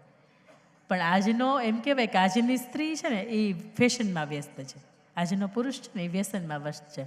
એટલે બિચારા વધ્યા બાળકો એ બધા લેશનમાં વ્યસ્ત છે. એટલે આપણે કદાચ કોઈને ટકોર કરવી હોય તો કરી નથી શકતા. પણ ખાસ અહીંયા ભાઈઓ બેઠા છે, કેટલા એવા ભાઈઓ છે કે જેના જીવનની અંદર થોડું ઘણું પણ વ્યસન છે. હું કંઈ તમને મુકાવીશ નહીં, મારા કહેવાથી તમે કંઈ મૂકવાના નથી. તમે મને સાંભળો તો છો, મારો અવાજ તો આવે છે, હા કે ના? હા, ચાલો આવે તો છે. કેટલા ભાઈઓ એવા છે કે જેના જીવનની અંદર થોડા ઘણા વ્યસન છે? કોઈના નહીં? નહીં સાહેબ, એવું લાગે છે કે ખરેખર આ સમાજ સાચું બોલે છે, આ બાજુ ભાઈઓ બેઠા છે એના જીવનમાં કોઈનામાં વ્યસન નહીં હોય એવું? વગડીયો માવો હોય ને એ રીતે વ્યસનમાં આવે. હવે મને ખબર પડે છે કેટલા વ્યસનમાં પ્રકાર આવે નહીં. ગુટખા, પાન, માવા, મસાલા, તમાકુ, બીડી, સિગારેટ, પછી મજા, પછી વિમલ, ખાતા જ હોય કે તમે દાંત બતાવો ને હું ઝૂમ કરાવું ને કેમેરાવાળાને કહું ને તો તમારો દેખાય કેસરી, સફેદ, લીલા, પીળા, દૂધિયા, ગુલાબી, બધા પ્રકારના દાંત હોય. અને બહેનોને હમણાં કહું ને કે હસો બેટા દાંત બતાવો તો એ બતાવે ને તો દાડમના એક દાણા ગોઠવ્યા હોય ને એવા દાંત હોય. હા, હવે મને એવું લાગ્યું કે તમે જાગો છો એમ. પરફેક્ટ, આપણે વંદન છે કે તમે જાગો તો છો. હું વિરોધમાં નથી બોલતી, મારે તમને કોઈને મુકાવાય નથી. કેલાલ જાદુગરને કેટલા ઓળખે છે? ઓળખો છો? કેલાલ જાદુગરને ઓળખો છો? હા કે ના? એટલે એમાં તો હા પાડો, ઓળખતા હોય તો હા પાડો, ન ઓળખતા હોય તો યુટ્યુબમાં સર્ચ મારીને જોઈ લેજો કે અમે ઓળખી લેશું એમ. હા, બરાબર. કેલાલ જાદુગરની મારે મજાની તમને વ્યસન બાબતની વાત કેવી છે કે પહેલાં તો એ મારે કહેવું છે કે નશો શેનો હોય? મેં તમને XYZ વ્યસન આપ્યા, નશો એનો હોય? હે? નશો તો પહેલાં એનો હોય કે આપણે ઉજળા કુળની પરંપરા આપણે આપણા બાપ દાદા તરફથી મળી છે. નશો એનો હોય કે આવા શિક્ષણ ધામ મારા સમાજમાં મારા દીકરા કે દીકરીઓ માટે બન્યા છે. નશો એનો હોય કે આ દેશ માટે કેટલી વીરાંગના હોય, કેટલા મહાપુરુષોએ પોતાના જીવ રેડી દીધા છે. નશો એનો હોય કે આ બોર્ડર ફરતે રાત દિવસ જાગીને કેટલાય તે પુરુષો, કેટલી બહેનો દીકરીઓ એવા છે કે જે મારા સિટીની, જે મારા શહેરની, જે મારા રાજ્યની રક્ષણ કરે છે. કદાચ પીવા હોય ને સાહેબ તો XYZ પ્રકારની ડ્રિંક ન પીવાય, પીવો હોય ને તો સરદાર વલ્લભભાઈ પટેલને પીવાય, પીવા હોય ને તો રાજ્યગુરુને પીવાય, પીવા હોય તો ભગતસિંહને પીવાય, પીવા હોય તો અમીરજી ગોહિલને પીવાય. પીવા જેવું ઘણું છે, પણ નથી પીવા જેવું ને ક્યાંક આપણે એને અપનાવી લીધું છે. અને એમાં અત્યારે કાલનો દિવસ એટલે 31 આપણને એવું લાગે કાં તો આપણા માટે જ છે. ઘણા શહેરની અંદર છે આવું, મેં જોયું છે, પ્રત્યક્ષ જોયું છે. ઘણા પરિવારોને પણ મેં વ્યસનને લીધે એના માળા છે એ વિખાતા જોયા છે. ભલે મહિલા મંચ રહ્યો, પણ એ સાથે ભાઈઓ પણ બેઠા છે. તમને એમ લાગવું ન છે કે મહિલા મંચ જ છે, આમાં આપણી વાત હોવી જોઈએ. એ કેલાલ જાદુગરની મારે તમને વાત કરવી છે. ત્યારે કેલાલ જાદુગર જ્યારે વિશ્વ વિખ્યાતની અંદર હજારો શો કર્યા, ત્યારે મુંબઈના કપૂર ખાનદાનને એવું થયું કે એમણે હજારો શો કર્યા છે, તો હું અમારા તરફથી એક પાર્ટી આપું. એટલે એ પાર્ટી આપવાની જ્યારે વાત થઈ ત્યારે કેલાલ જાદુગરને ઇન્વિટેશનમાં બોલાવ્યો કે મુખ્ય મહેમાનમાં એ અને એના સિવાય જેટલી પણ બોલિવૂડની સેલિબ્રિટી હતી એ બધી જ ત્યાં ઉપસ્થિત. એટલે રાજ કપૂરે, પૃથ્વીરાજ કપૂરના દીકરા રાજ કપૂરે એવું કહ્યું કે એટલે કેલાલ તમે થોડુંક લ્યો ને એટલે બાકીની પાર્ટી છે શરૂઆત કરે. એટલે ત્યારે કેલાલ જાદુગરે એવું કીધું કે હું નથી પીતો, નથી લેતો. એટલે રાજ કપૂરે ફરીથી કીધું કે નહીં, તમારે થોડુંક એક ચમચી તો લેવું જ પડશે, એક ટીપું તો લેવું પડશે. એટલે કે ભાઈ રહેવા દે, તું હું નથી પીતો. એટલે શમ્મી કપૂર એનો મોટો ભાઈ એને એવું કહે છે કે તારે લેવું તો પડશે. એટલે પેલો ફરીથી એવું કહે છે કે હું નથી પીતો. એટલે પેલાને સુવડાવી દે છે ને એના મોઢાની અંદર પરાણે બોટલ ઘુસાડે છે ને કહે છે કે તારે પીવું જ પડશે. ત્યારે ફરીથી પેલો બે હાથ જોડે છે ને કહે છે કે હું નથી પીતો. એટલે રાજ કપૂર એવું કહે છે કે ભલા માણસ, તારી હાટુથી તો પાર્ટી યોજી છે અને તું એમ કે નથી પીતો એટલે કે તારે લેવું તો પડે જ થોડું. એટલે ત્યારે મારા બાપના હમ, રાજ કપૂરના, એ પૃથ્વીરાજ કપૂરના સમ કે તારે લેવું પડશે. ત્યારે એ રાજ કપૂરને, પૃથ્વીરાજ કપૂરને એ સામું જોઈને કેલાલ જાદુગર એવું બોલે છે, એ આપણો કહેવાય, સૌરાષ્ટ્રનો મૂળ કહેવાય, એટલે આપણા એને ઉપર ગર્વ થાય. એ એવું કહે છે એને કે હું પણ તારી જેમ લેતો હતો, પણ તું તારા બાપના હમ આપીને મને અત્યારે પીવડાવવાનું કહે છે, પણ મેં જે દિવસે છોડ્યા ને તે દિવસે હાથ પેઢીના હમ ખાઈને છોડ્યા હતા. કહેવાનો મતલબ કે એ છૂટી શકે. એક વખત કદાચ જીવનની અંદર આવ્યું હોય ને તો એ છૂટી શકે. 2 રૂપિયાની મજા હોય ને એની કરતાં આપણા આંગણાની અંદર નાના નાના બાળકો, નાની નાની ઢીંગલીઓ રમતી હોય ને એમાં મજા વધારે આવે. સાંજે ઘરે થાક્યા પાક્યા જાય ને પત્ની 1 કે 2 ગ્લાસ કંઈક ઠંડા જ્યુસના ભરીને આવે કે ઠંડુ પાણી ભરીને આવે ને એમાં મજા વધારે આવે. અને સાંજે વહેલા મોડા ઘરે જઈને મા બાપ આપણા જાગતા હોય ને એમ પૂછે કે બેટા તું આવી ગયો, ગમે એટલા ઉંમરના થઈ ગયા હોય તેમ છતાં આપણા માટે જાગતા હોય ને તો મજા એમાં આવે. આ 2 રૂપિયાની મજા હોય ને એમાં મજા આવે નહીં. 1000 રૂપિયા, કરોડ રૂપિયા વાપરે અને આપણને એમ કે ઊંચે લવ ઊંચી પસંદ, હાવ ખોટા. આમાં વયું જાય. રાજાને રજવાડાએ વયા ગયા છે તો આપણું શું ન વધે? આપણી પાસે ત્યાં રજવાડું કે રાજુ છે એ બધું એટલી બધી સામગ્રી કે સાધન સંપત્તિ છે નહીં. અને હોય તો પછી સરદાર વલ્લભભાઈ જેવા કોઈને ઊભું થવું પડે, 562 ભેગા કરવા પડે. એટલે આપણી પાસે આવું કંઈ છે નહીં. એટલે ખાસ સરદાર સાહેબની મૂર્તિને એટલા માટે ખાસ વંદન કે એ જ્યારે દેહાંતના સમયે માત્ર 6 ફૂટના હતા, પણ આજે કેવડિયા કોલોની ખાતે 597 ફૂટના ઊભા છે ને એનું ચારિત્ર બોલે છે ને નીતિમત્તા બોલે છે. અને એ જ્યારે ગયા ત્યારે ગજવાની અંદર માત્ર 300 રૂપિયા હતા અને આજે ભારત સરકારે 3000 કરોડના ખર્ચે આપણી વચ્ચે ઊભા છે ને ત્યારે એની નીતિમત્તા બોલે છે. એ જ્યારે વિધુર થયા ને ત્યારે માત્ર 33 વર્ષની ઉંમર હતી અને 75 વર્ષ જીવ્યા. એટલે 46 વર્ષના ઉંમરકાળની અંદર એક પણ સ્ત્રીની સાથે એનું જીવન જોડાયું હોય, એનું નામ જોડાયું હોય એવું નહોતું. નાની નાની દીકરી મણીબેન અને નાનો દીકરો ડાયોભાઈ, એને બેયને સાચવતા કહ્યું હતું કે હું બીજા લગ્ન નહીં કરું. મારા ભાઈ માટે તો કે પાસપોર્ટ આપી દઈશ, કે મારા ભાઈને ભણાવવા માટે હું વિદેશ મોકલીશ. અને કોઈ એને પૂછ્યું કે ભાઈ માટે પાસપોર્ટ આપી દીધો? ત્યારે એણે કહ્યું હતું કે ભાઈ માટે પાસપોર્ટ નહીં, ભલા મારા પ્રાણ પણ આપવા હોય ને તો આ સરદાર પટેલ આપી દે. આપણે એટલા માટે એને ગૌરવથી યાદ કરીએ છીએ, એટલા માટે આપણે એના નામ ઉપર આપણે કહી શકીએ છીએ કે હું પટેલનો ને પાટીદારનો દીકરો છું. અને સૌથી છેલ્લી મારે બહેનો દીકરીઓ માટેની વાત કરવી છે. ત્યારે એક સ્ત્રી તરીકે કેવી હોય, સ્ત્રીની ઓળખ, સ્ત્રી શું કરી શકે? તમે એક ચિત્ર જોયું હશે કે એક સ્ત્રી ઊભી હોય અને 2 હાથ આવી રીતના હોય અને પાછળ એના હજારો હાથ હોય. એક હાથની અંદર કદાચ એને લેપટોપ પકડ્યું હશે, એક હાથે ઇન્જેક્શન હશે, એક હાથે ચમચો કે તવો પકડ્યો હશે અને એક હાથે બાળકની આંગળી ઝાલીને પણ એ ઊભી હોય. આવું શક્તિ સ્વરૂપા છે એ માત્ર સ્ત્રીને સન્માન મળ્યું છે. ત્યારે સ્ત્રી એવું કહે છે કે હું કુખમાં રહું છું અને કુખમાં રાખી શકું છું. ભલે નથી ભગવાન તો પણ હું જન્મ આપી શકું છું. છે મારામાં તાકાત કે આ દેશને હું વીર આપી શકું છું. ભલે રહું હું અભણ પણ મારા સંતાનોને હું જિંદગીના પાઠ શીખવી શકું છું. જરા અમથું સ્મિત મળે તો હું 16 કળાએ ખીલી શકું છું. ભલે ના વાપરું મોંઘા હું પ્રસાદનો, તેમ છતાંય હું સુંદર લાગી શકું છું. પરણીને ભલે આવી હું પારકી, પણ પોતાના પારકા હોય એને પણ હું પોતાના બનાવી શકું છું.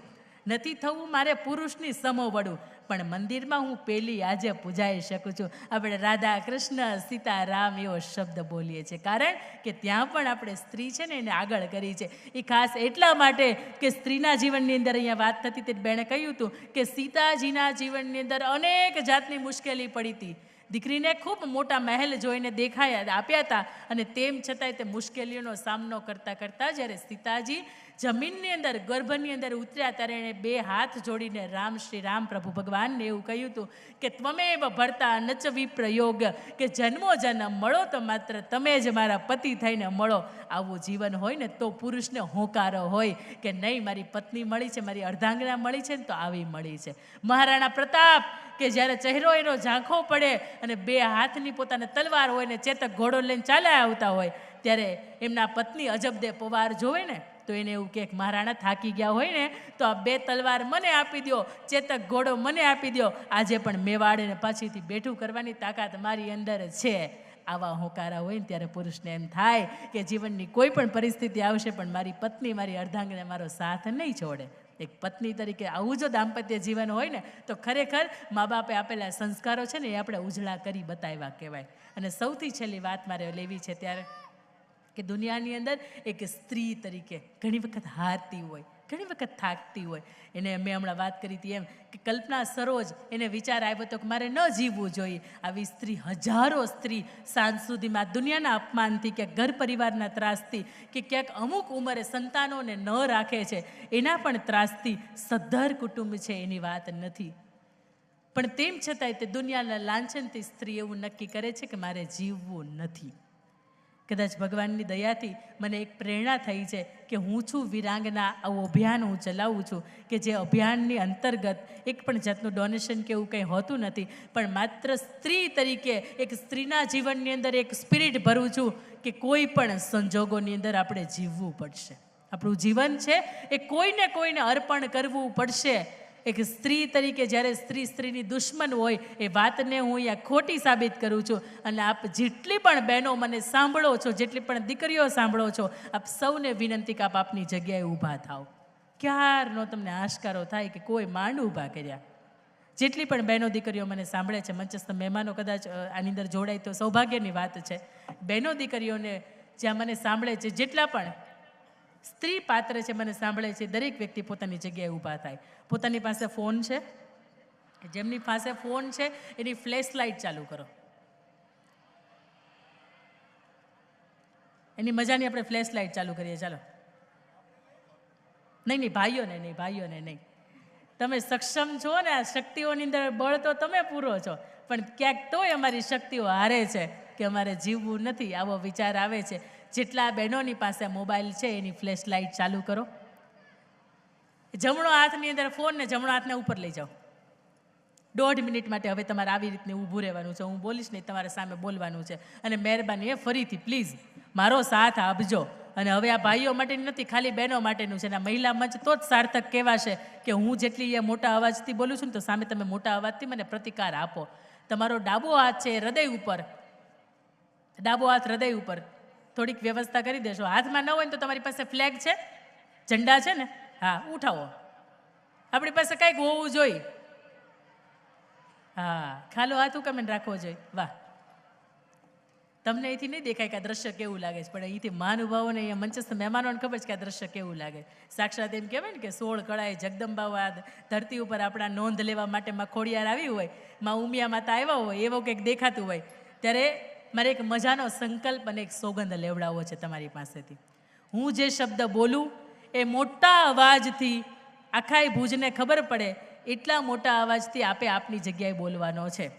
ફરીથી આપની વ્યવસ્થાની અંદર ગોઠવાઈ જાઓ. આપણો ડાબો હાથ છે એ હૃદય ઉપર અને જમણો હાથ છે એ ફોન લઈને ઉપર અથવા તો તમારો ફ્લેગ લઈને ઉપર. હવે ભાઈઓ માત્ર સાંભળો, આત્મહત્યા એ અંતિમ ઓપ્શન નથી. હું શક્તિ સ્વરૂપા છું અને મારી શક્તિ સામે ત્રિલોક નમે છે. તો જગની કોઈ પરિસ્થિતિ એવી નથી કે જે મને નમાવી શકે. હું સાક્ષાત લક્ષ્મી સ્વરૂપા, દેશની આર્ય નારી, વિશ્વના પવિત્ર મંચ ઉપરથી આ શિક્ષણ ધામના આંગણે મારા હૃદયમાં બિરાજમાન ભગવાનની સાક્ષીએ હું સોગંદ અને સંકલ્પ લઉં છું કે મારી સામે દુનિયાની કોઈ પણ વિકટ પરિસ્થિતિ આવશે, હું હારીશ નહીં, હું થાકીશ નહીં, હું ઝઝુમીશ, હું લડીશ અને એ પરિસ્થિતિનો હસતા હસતા સામનો કરીશ. હું આત્મહત્યા કોઈ પણ સંજોગોમાં નહીં કરું. મારા જીવનનું કોઈ કારણ નહીં બચે તો હું મારું સમગ્ર જીવન મારા સંતાનોને, મારા પરિવારને, મારા સમાજને, મારા રાષ્ટ્રને અથવા કોઈ નિરાધારને સમર્પિત કરીશ. એક સ્ત્રી તરીકે અન્ય સ્ત્રીના જીવનમાં આવતી મુશ્કેલીઓ સામે લડવા માટે મદદરૂપ થઈશ અને મારા અંતિમ શ્વાસ સુધીમાં હું એક કાર્ય ચોક્કસ એવું કરીશ કે મારા સમાજને, મારા પરિવારને, મારા રાષ્ટ્રને મારી ઉપર ગર્વ થાય અને હું શક્તિ છું, સમસ્યા મારો પર્યાય છે. આપ સૌનો ખૂબ ખૂબ આભાર કે એક સરસ મજાની આ સોગંદની અંદર આપ જોડાયા છો, સંકલ્પની અંદર જોડાયા છો અને જેમ તમે ઝૂમો છો એવી જ મસ્તીથી તમે ઝઝૂમો, જેમ તમે લડો છો એવી જ મસ્તીથી આજીવન તમારું સંઘર્ષભર્યું જીવન છે એ કંડારો. અને મારી સાથે આપ સૌ વ્યક્તિ બોલશો મોટેથી, ભારત માતા કી.